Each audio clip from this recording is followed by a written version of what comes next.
Hey, everybody. Welcome to Wednesday's class. Woohoo! This is Body Reset for Sustainable Fitness with Al. Today, we're going to be doing some clamshell stuff. It's March. Beginning, not the beginning, it's already the night. So, what are clamshells? I'm about to do a bunch of them now. Clamshells are an exercise for your glutes, the largest muscle in your body. It not only fires, there are a bunch of muscle groups in your butt. And so clamshells do a really good job at hitting most of them. It's a really great way to warm up your hips, to get the rotation, your legs rotating in the hip socket, which is really important for balance. Pretty much everything. It's how you maximize the amount of power you get. So, like if you're playing golf or if you're lifting weights or anything like that, you need those thigh bones to really turn, to internally and externally rotate in the hip socket in order for you to stay up, to stay balanced, and also if you're trying to transfer a maximum amount of power into whatever you're doing, throwing, pitching a baseball, hitting a baseball, soccer, anything like that. So without further ado, let's do some clamshells. Now, I'm going to use a band for my clamshells. You do not need to use a band for your clamshells. You can do it without it. If you've never tried clamshells, I would actually suggest that you not use a band just to see how it feels. If you're doing the clamshells and your butt hurts, or down the side of your leg hurts, that's good. If you feel it inside your hip or in your knee or your ankle or something like that, or really anywhere else, you may want to lay off it a little bit until somebody can take a look at it to see what you're doing. Or, you can even, if you're doing clamshells and they're hurting, it's probably hurting when you do other stuff too, like running, walking, going upstairs, bending down, things like that. So if you're having pain like that, and it's and you're feeling it, throughout the day when you do different things, you should probably go have it looked at. A lot of times the fix for it isn't that bad. It might be rest. It might be, a regimen of ice. You could just have inflammation in there, or it could be something more serious. So you definitely want to get that checked out. Other than that, this is how you do them. So, where are we? Here we go. So I'm going to start sliding this band around my thighs. So I have the band somewhere between my knee and my hip. Anywhere in there is fine. You're going to roll onto your side. Here we go. You're going to roll onto your side with your knees drawn forward and your legs bent. And so this is the clam. You have your hips stacked right on top of each other. Okay, so you're not bent back too much like that. You're not bent too forward.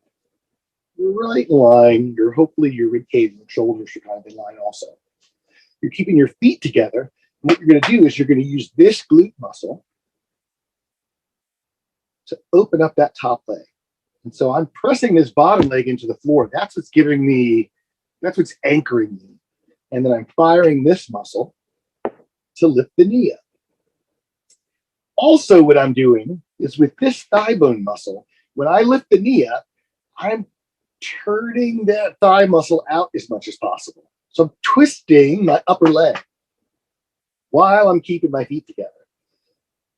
When I go to bring the knee down, I'm going to twist it the other way. I'm going to internally rotate that thigh bone to try and bring it down. So when I lift up, both my knees are going in opposite directions. This bottom leg is pressing into the floor. This top leg is opening up and twisting out. When I go to come down, I'm switching it. I'm internally rotating the thigh bone, and both knees are pressing down into the floor. This is really important Because what ends up happening is a lot of people, especially as they get tired, they don't bring their knees all the way back together.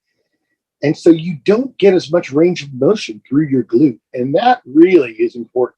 It's really important that your hips be, that you have good range of motion in your hips in as many articulations or degrees of motion as possible. So this is what it looks like. Belt buckle up, collarbone up, pressing into the floor. I'm nice and stacked. Sometimes I like to put my hand behind my on my belt line, and so I put my knuckles right there so that as I'm lifting up, if I'm starting to move my hip, I'll feel it push on my knuckles in the back.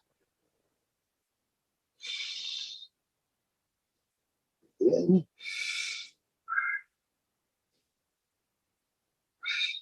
Pressing down with the bottom leg, lifting up with the top leg. You should feel it right all around in here. So the upper thigh into that glute. And bring it down and squeeze. Press, squeeze. Press, squeeze. Press away, squeeze.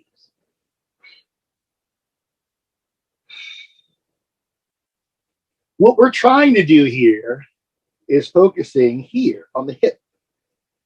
You want the leg to twist in the hip socket. You don't want the whole hip to move. The hip stays stacked on itself. And that's how you make the glute do all the work. It's a real easy compensation, and it happens a lot.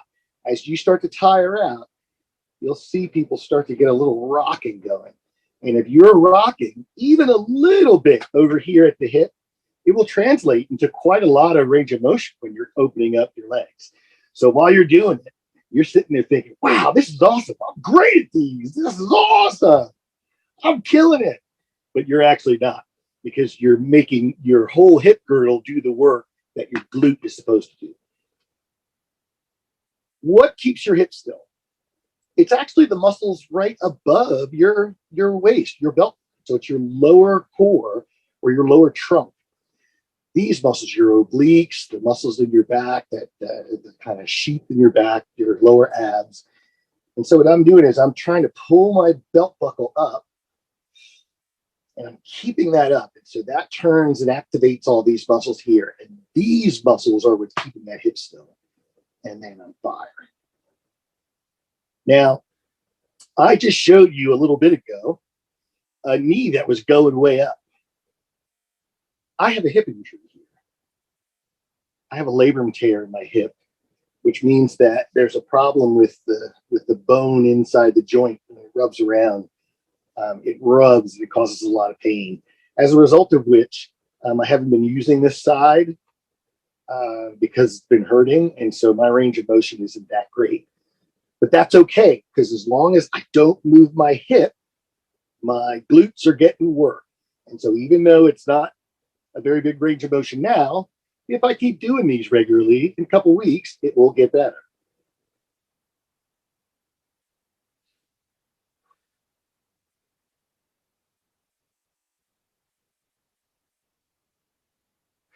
So now I'm really starting to feel it along the side of my leg and then up into my glute, top of my butt. As I lift and squeeze, press away, squeeze, press away, squeeze. I'm focusing on keeping that hip still.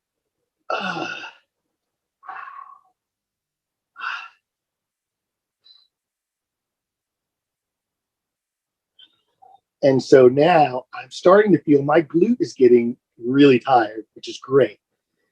But now I've been doing this enough, and I'm starting to feel it kind of in that hip socket a little bit. So I'm going to bring my foot forward, let this stretch out, and give it a rest. Flip over to the other side to do the other glute. Bent. Knees bent. Where am I?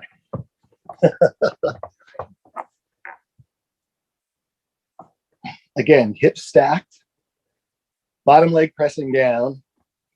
My shoulders are stacked as much as possible. Keeping the hips still. I put a hand behind there. pressing my bottom leg into the floor to anchor myself, and then driving that top leg up, and I'm trying to twist open, externally rotate that thigh bone, and then I'm internally rotating the thigh bone and pressing it down.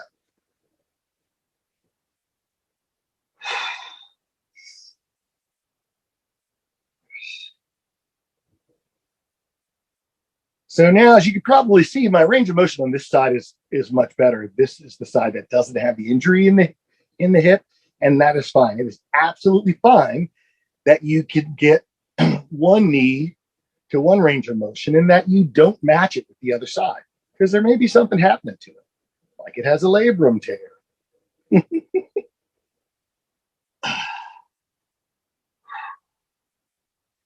Twist open, twist close, press together.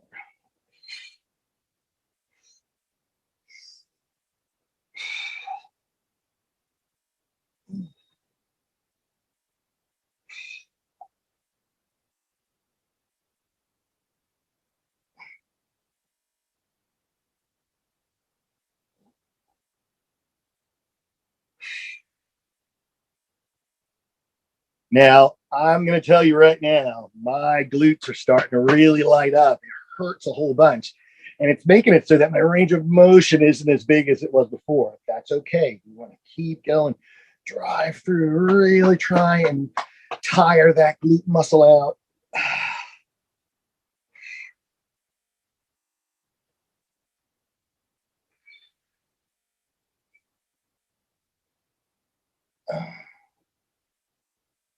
And let's get two more. Awesome. Yay. Bring that foot forward. Let the glute stretch some. Some people like to point their toes. Some people like to keep their feet flat. Whichever you like to do, whichever makes it feels like it stretches all through your butt and hip around here. So I'm going to do one more. I'm going to flip over to the other side. I'm going to do 2 sets of these today.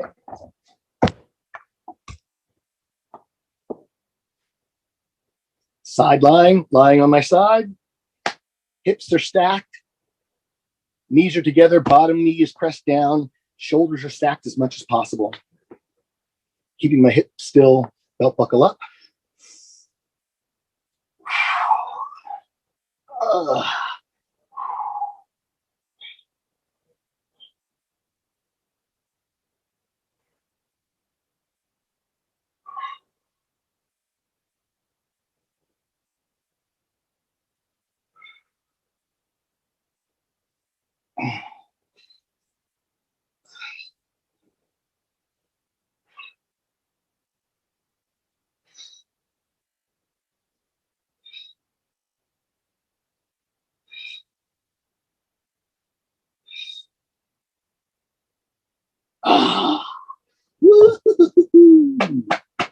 That burns.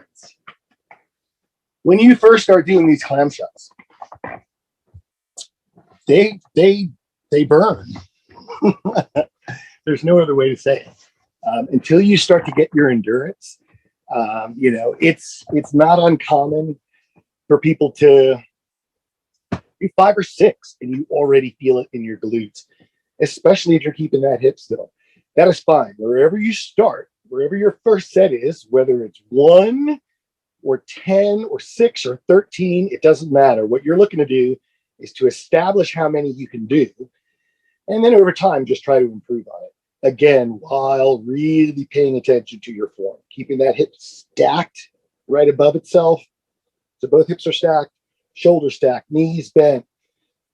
My bottom leg and my whole bottom of my body is pressing into the floor to anchor itself. And then drive away. Turn open the thigh bone. Turn the thigh bone closed when you press together.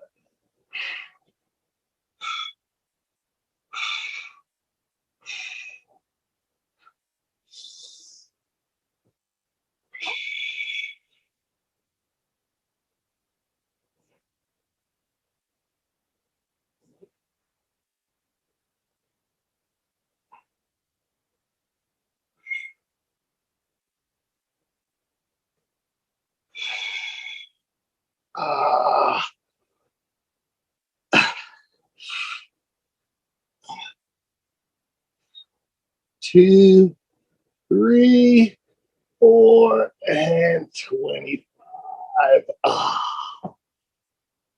Let that stretch out. Clamshells. They're wonderful. At Rethink Fitness, March is clamshell month. We spend the whole month of March trying to do clamshells every day, so that when April comes along, and in most places in the country it starts to get warmer out, and as spring starts to come and you start to move more, you really want your glutes to be more warmed up than the rest of your body.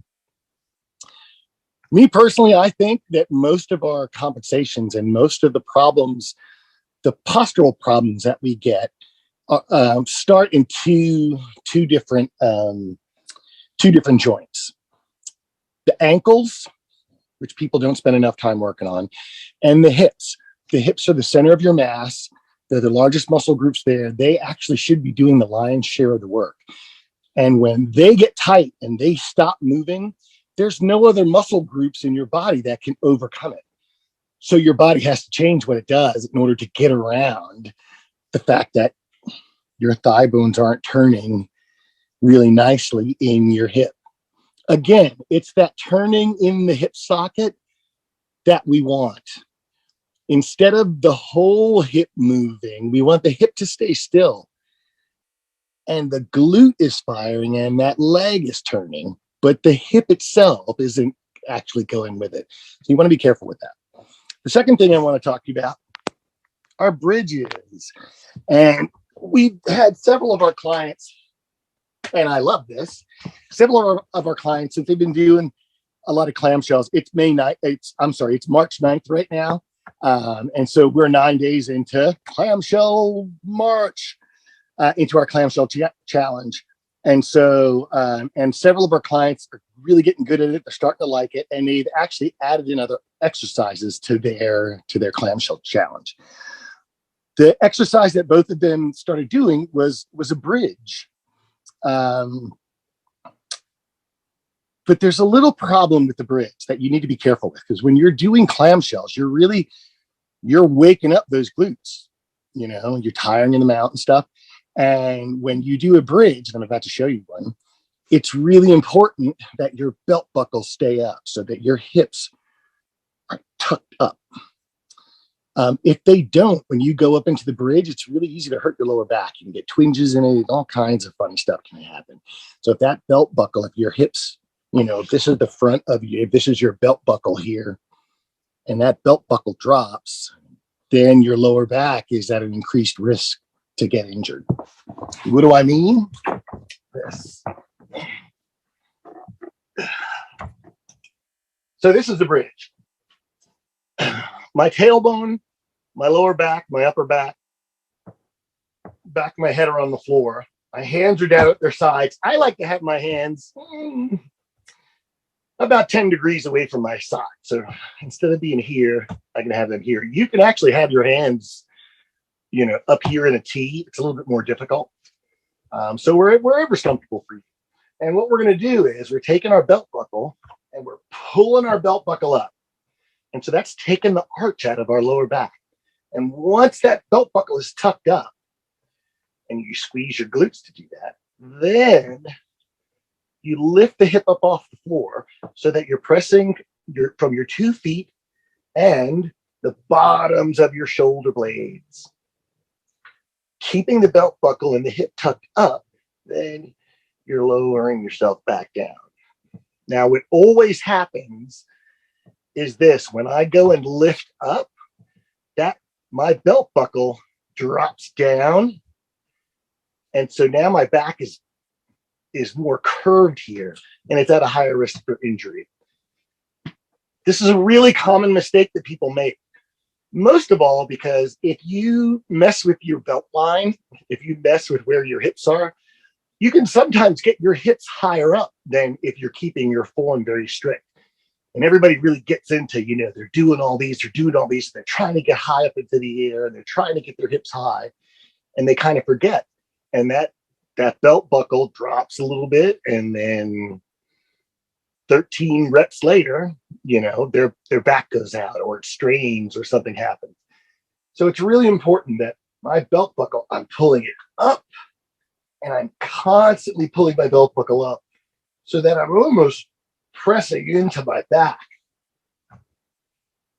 Your hip really should never go above, it shouldn't break the plane of your knee. So you'll see a lot of people like this, where the hip is really high. And this is a dangerous position. You're at higher risk for back injury here.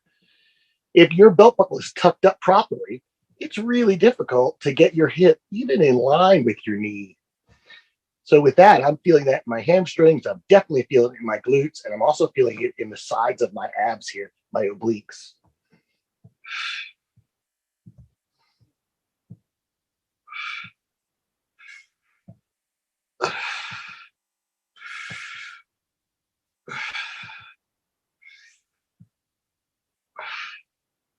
Belt buckle tall and squeeze.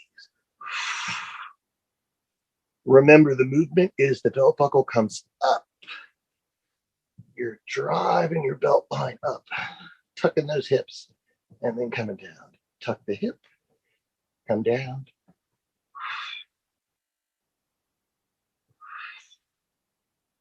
I like to squeeze my glutes really tight at the top and then gently let them down. Deep breath in, make sure my belt buckle is up. Press. The motion of your knees actually go forward a little bit. So as you come up, your knees are actually going toward your toes, just a little bit.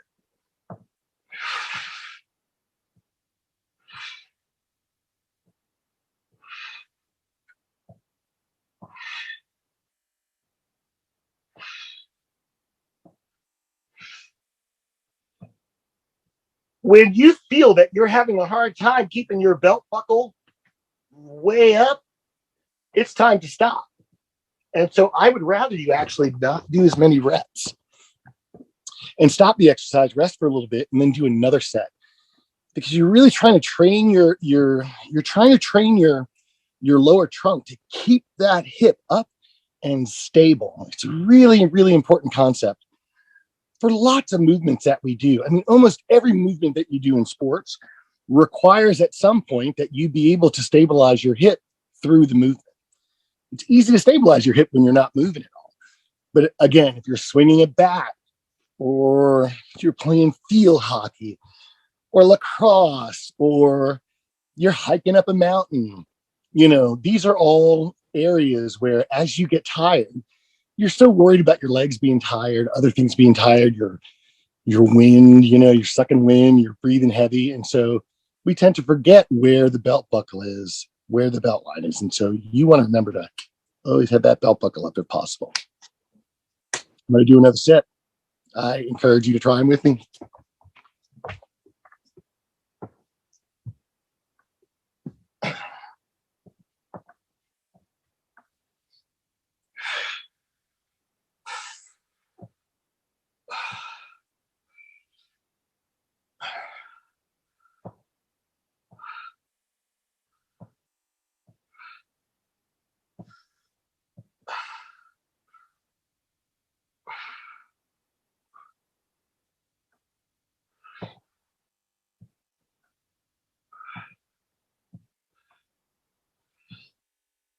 And so I'm starting to have a hard time. I can feel my hips start to move around a little more than I want. So I'm going to do 3 more and then I'm going to stop.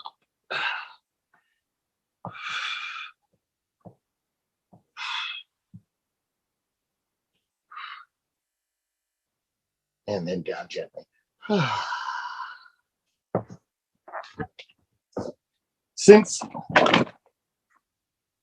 this is Body Reset for Sustainable Fitness, this is an excellent time to use our balls to accentuate what we were doing.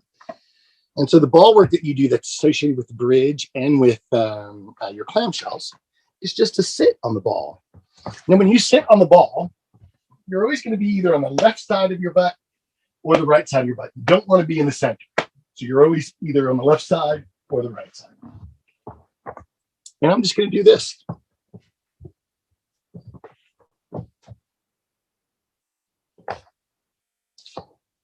So right now I have that little ball. I'm sitting on it. It's on my left side. So it's over here. And so I have my left leg bent out to the side. I have my right leg, my right foot pulled in, and I'm here and I'm holding myself up with my other hand. And the reason why I'm doing this is because it helps me to bring my belt buckle up. I can really see where I'm at. I can feel whether that belt buckle's dropping down or not. And it makes it easy to roll around. And so you just want to roll that ball around. Roll it all around that glute and look for little spots, tender spots. And if you find one, just roll back and forth over it. You don't have to be, you don't have to bear down with all of your weight, especially in the beginning.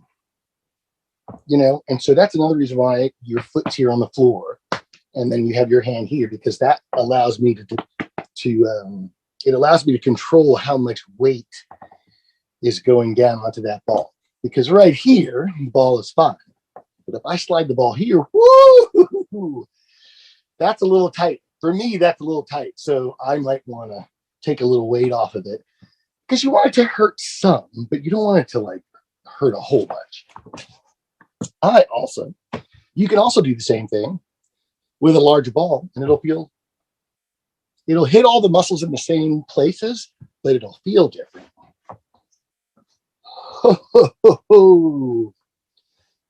So in this case, the larger ball is kind of digging into that glute muscle.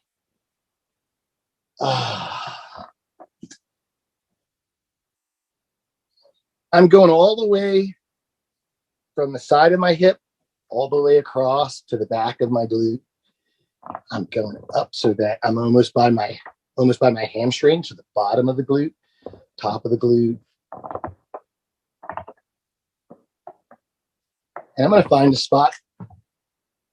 I'm going to find a hot spot that's a little tender.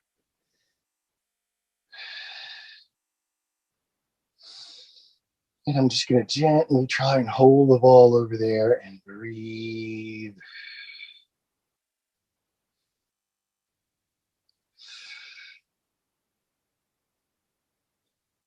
So that eventually you're letting the weight of your body really come down on that ball as much as possible. So I pretty much have all my weight down on there right now. And I can feel it. Awesome. Come up off of this, and we'll do the same thing on the other side.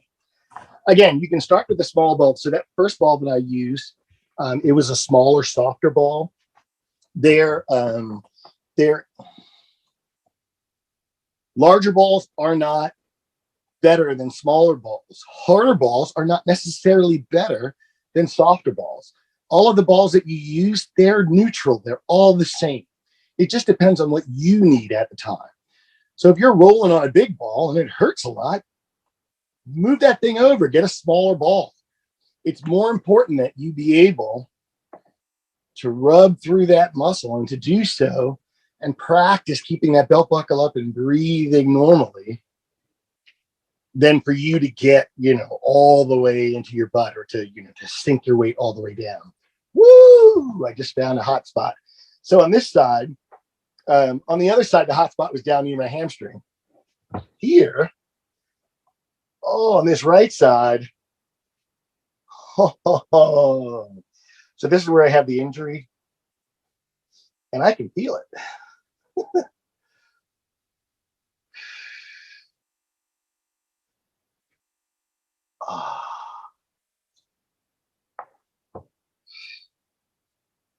And then I'm rolling it around. So you want to find a spot that you can kind of let your weight bear down on it a little, and so that it makes the exercise a little more intense, not too intense. And then you want to roll it around a bit. Find another spot.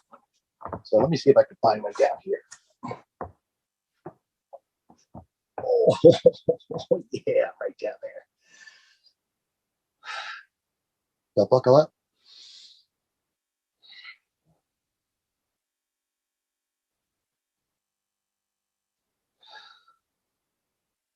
There are a lot of different things that you can do with this ball. There are a lot of different articulations. You can have your legs in all types of different shapes. I can be rotating this leg. These are all things that you'll see people do when they're rolling on the ball. But if you're just starting with the ball, you don't even want to worry about that. You're just getting used to the muscle getting pressed by that ball and rolling around. A lot of the pain that's associated with this is that your fascia, and what is your fascia? Your fascia is a thin sheet. All of the muscles in your body are encased in a like almost a lattice sheet that encapsulates all of the muscles. And sometimes you get electricity and just junk stuck into that fascia, and then this fascia sticks to the muscle, so that when you go to move the muscle, the fascia doesn't stay still. The fascia moves with it. And when that happens, woo!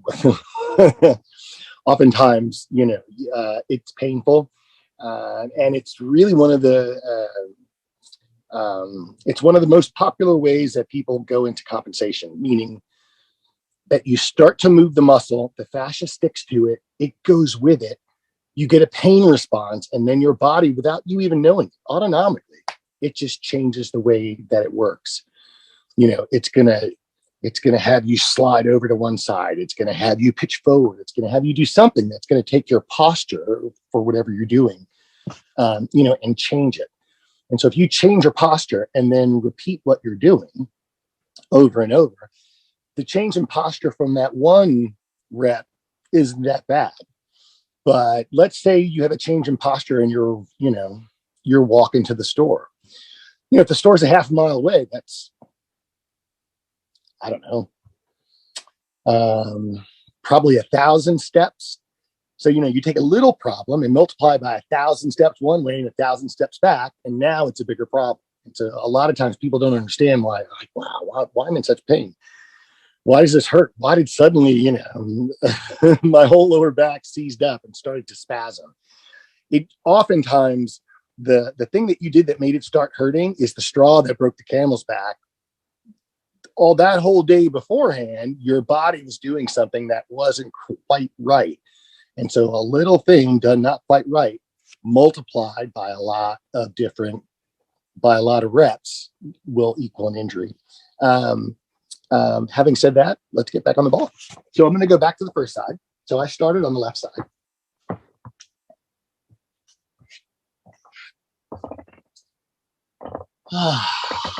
So I already can feel that it's starting to loosen up some, which is awesome. I can also feel that it's getting a little tender. So where normally I'm looking for, tender spots, once you find those tender spots, then it's okay to find a spot that's not so tender. So right now, this whole top part of my glute I'm really starting to feel that. So I'm going to move to another spot. And actually, this is a spot here that's not that bad. And so I'm just going to stay here. This is a really important concept. You don't have to do it. A lot of the things that we do here at Rethink, there is a fair amount of discomfort, and oftentimes you have to call pain. Some of the stuff is painful, but that's not the goal. It doesn't have to hurt a lot each time you do it. It's okay to sometimes put it in a place where it doesn't hurt that much. In fact, we really encourage that, because a lot of times if you trigger too much pain response, you'll end up you'll end up making worse the thing that you're trying to make better. And so there's kind of a thin line, between discomfort or, myofascial pain, which is rolling on the balls, and actually, wow, I'm really starting to damage, I'm bruising my muscle or something like that. If you're not sure, it's always better to err on the side. It's always better to do less, rest, and then do another set than it is to really try to dig in there and get something out. Like going really hard on these balls, they don't necessarily mean that the balls work better.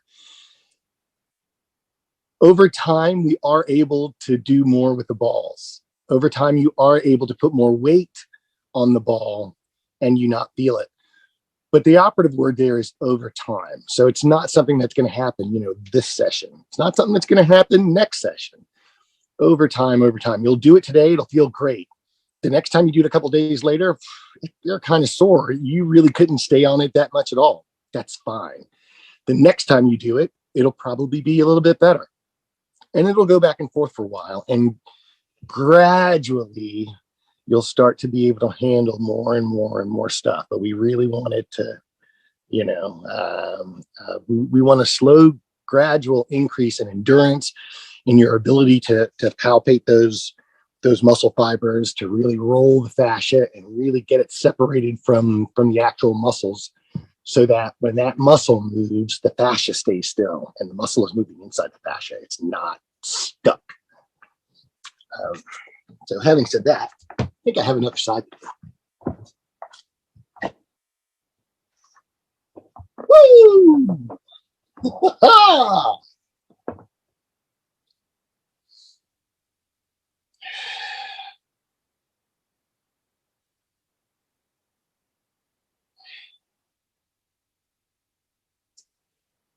Oftentimes when you're breathing and you're trying to control the pain and you're trying to get your body to relax, you'll often open your mouth when you breathe.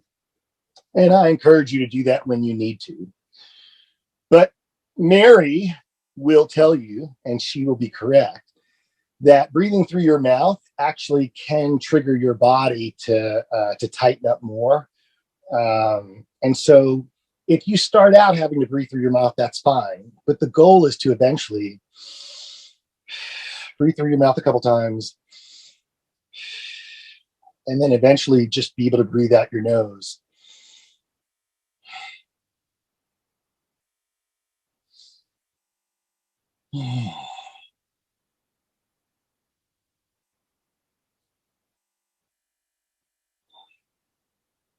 And the goal is to be relaxed. And so I'm on the ball. There's definitely discomfort down there. But I'm relaxing. I'm keeping myself in the position that I want. My belt buckle is up, my collarbone is up, my legs are extended out or in a nice, comfortable position. I've got my weight supported on my arm and my leg, and I'm lowering down as much weight as I feel necessary. And at that point, I'm able to breathe calmly. One of the first things that happens with your body when your body encounters something that it can't do is that your breath shortens. So you go from breathing to, and it's also one of the first thing that triggers your body to feel like it's that kind of fight or flight, where it really thinks that something's wrong. And so by breathing out of your mouth nice and easy and really trying to regulate your breathing so that it's nice and steady, goes a long way to help these muscles down here kind of loosen up. They help the muscle fibers separate. The concept here, and you're welcome to look it up if you want. Concept here that we use with these balls, it's called self-myofascial release. Myofascial being the fascia, that sheath around the muscles. And so the ball we're rolling on it to release the fascia as it pertains to the actual muscle. You can use balls. Another really popular thing are foam rollers.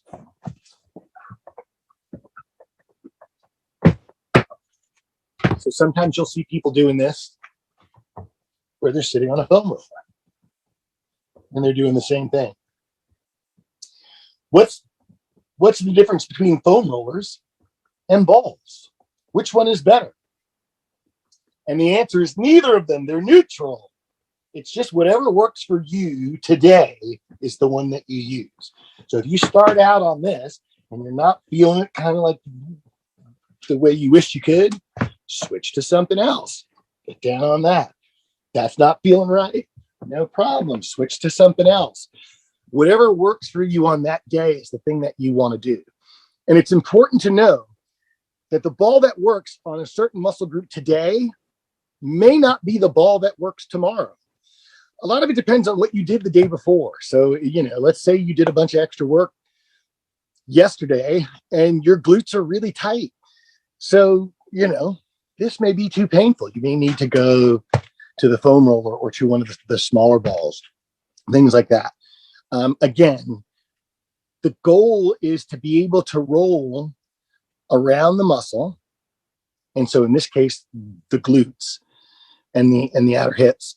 You want to be able to roll around the muscle and periodically stop and let whatever it is, whether it's the foam roller or the ball, kind of separate the muscles from the sheath. That's the goal. The goal is not that I can bear down on it, more than I did yesterday. In fact, if you find yourself doing that, that's one of the things that we eventually want you not to do. So when you first sit on that ball, your breath shortens, it's tight, it's hard. And then over time, you're trying to control your breathing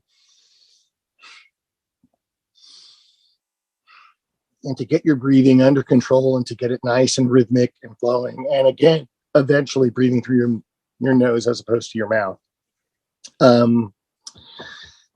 The analogy that I would use, I don't know if it's an analogy or not, to talk about, your breathing. If you're meditating and you're calm, or for most people, if you snore, obviously not, but for most people, when they sleep with their mouths closed, they breathe through their mouth, they're relaxed. If you're relaxed or you're resting, when you're at rest, that's usually nose breathing. If you're sprinting or, you're getting chased by a dog or you're getting chased by a bear, the first thing your body does, you open your mouth to take in more air because your body thinks that something bad is happening. Like it's really ramping up to get yourself out of trouble. And so if you're breathing out of your mouth a lot, your body may kind of think that that's what's happening. So learning how to breathe through your nose and breathe rhythmically is really important in getting your body to calm down. This is really, really important for most of us because most of us have hobbies or sports. You play pickleball 3 times a week. And every time after your pickleball, is finished, your shoulder is sore, or your glutes are sore, like what we were doing. Getting down on the balls will go a long way, or getting down on the foam roller will go a long way to loosening that up. The goal for the myofascial release is that the stuff that's making you tight today, you fix today, so that tomorrow your body resets to neutral. And so that it's not carrying over the aches and pains from yesterday into today. It's not carrying today's aches and pains into tomorrow.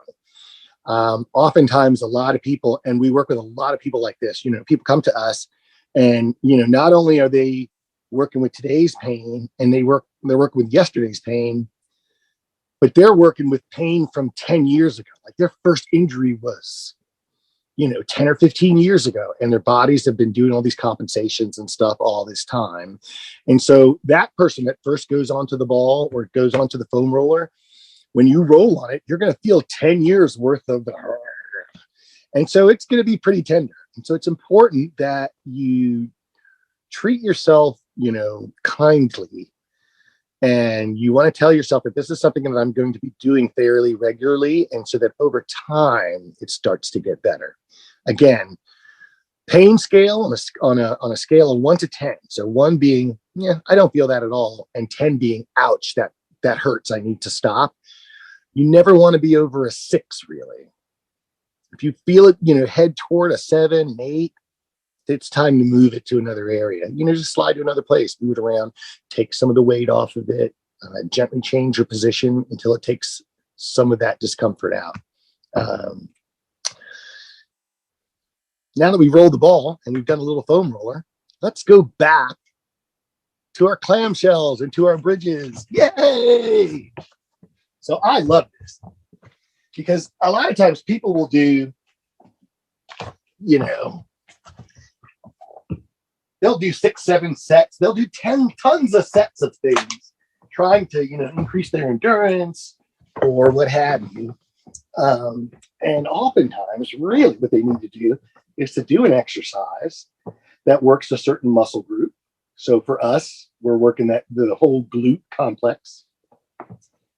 Then we did some myofascial release. We got on the balls, we got on the foam rollers, really, rolled it out, got it loosened up.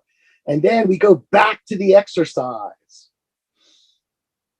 Hips are stacked, shoulders are stacked, knees are together, feet are bent, knees are drawn up.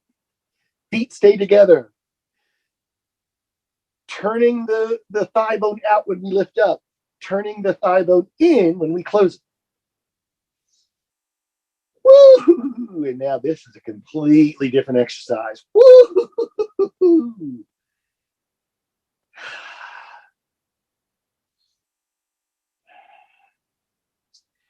So right now, the effect of rolling on the ball for me is that it's actually wearing out. My glute is tired, but I feel it more right in my glute. I'm feeling the muscles themselves are actually working.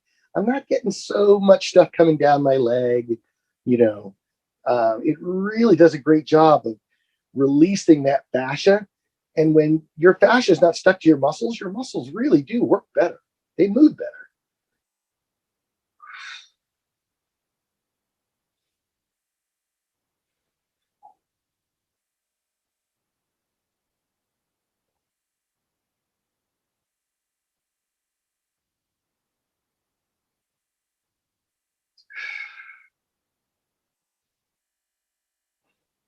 Notice I'm firing, I'm going. So I'm really kind of going for it, trying to get it to wear out. You'll notice that every time I'm not bringing it up to the same time. I'm trying to lift my knee up, but some reps it doesn't go. If you find that, that's okay. It's fine. Just fix the next one. What I don't want to see is this, you go to lift your knee, it doesn't go quite as high as it usually does. And as a result, you're spending all this time trying to fix this one rep. Fire it. If it doesn't fire right, that's okay. Bring it back down, reset, fire it again. Reset, fire it again. Reset, fire it again. Good. Over, same thing the other side. Here we go.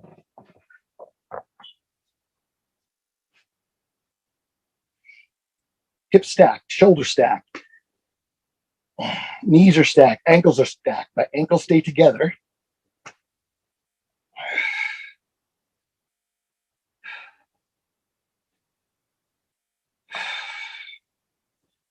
Twist the bone open, externally rotate when you lift up, twist it in, internally rotate it when you come down, and press both knees together.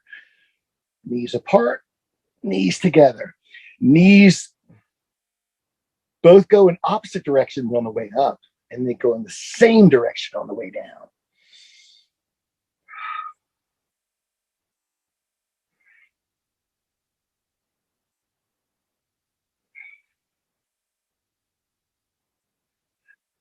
The thing I like about this, and especially about the myofascial work, putting the myofascial work in between your sets, is that right now I'm feeling this more right where I want to feel it. I'm not feeling a lot of these, these other helper muscles.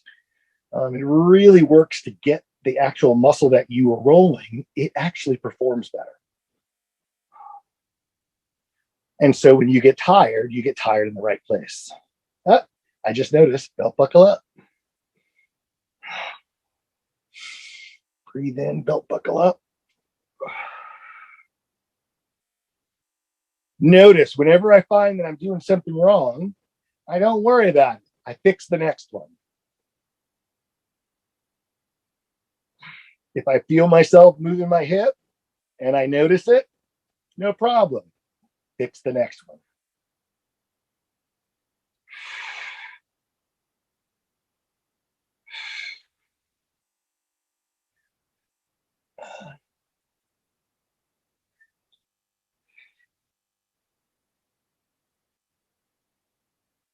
And I'm going to get 5 more.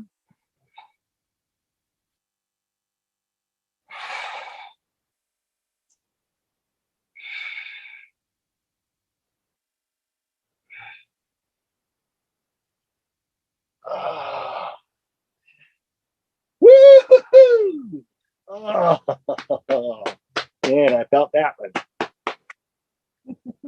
That's awesome. And so then let's try our bridges.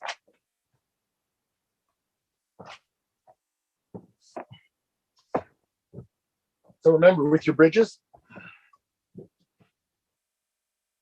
arms are down, your whole back's on the floor. You're really working to pull your belt buckle up. You're tucking your hip. Your hip is tucked. Then lift the hip once it's tucked.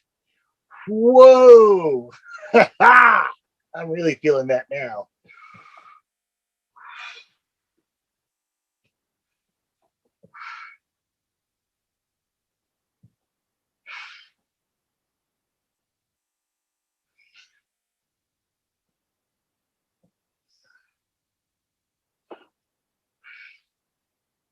I will sometimes actually take my fingers and dig them into the sides of my stomach and pull those abs up, because it's these lower abs that's keeping that belt buckle tall.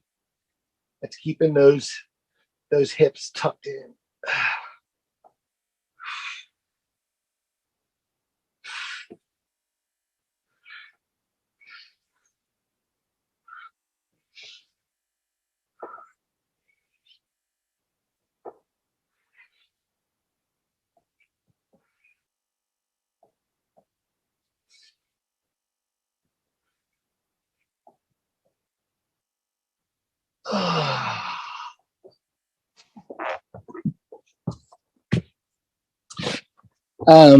One of the hardest things I have to do, that Mary and I do with people that we work with, is trying to explain to them that the stuff that we just did now is just as important a workout as you know, doing 2 miles on the treadmill, or doing a bench press, or doing a lot of these traditional things that we think of as helping us to stay fit. This stuff that we're doing here is making sure that the joints have the range of motion that they're supposed to have, so that then when you go and do whatever it is you want, pickleball, running, spelunking, hiking, whatever you ask your body to do, your body's able to do it. Will it be able to do it well? I can't guarantee that. But what we can guarantee is that your risk of injury goes way down when all of the joints have all of their range of motion. So take some time out if you can. Try this workout. If possible, try it 3 times, 3 different days over the course of a week or a week and a half, and see if it helps. See if you feel like you have a little less back pain, or you have a little less tightness in your quads, or in your thighs, inner or outer thighs, things like that. Also, hopefully you'll notice that your lower trunk, your lower abs start to get firm. So that's something that we all want to do too. So again, I'm Al. This is Rethink Fitness, and this was Body Reset for Sustainable Fitness. Please, please, please, please, you can write to us at rethinkyourfitness@gmail.com, or you can go to the website, www.rethink.fitness. If you have any questions or comments, we would love to hear from you. We try to answer all of our mail. Sometimes we can't get to it in that day, but we really do try to get back to everybody. So I hope to hear from you. Good luck. I hope it goes well, and we'll see you next week.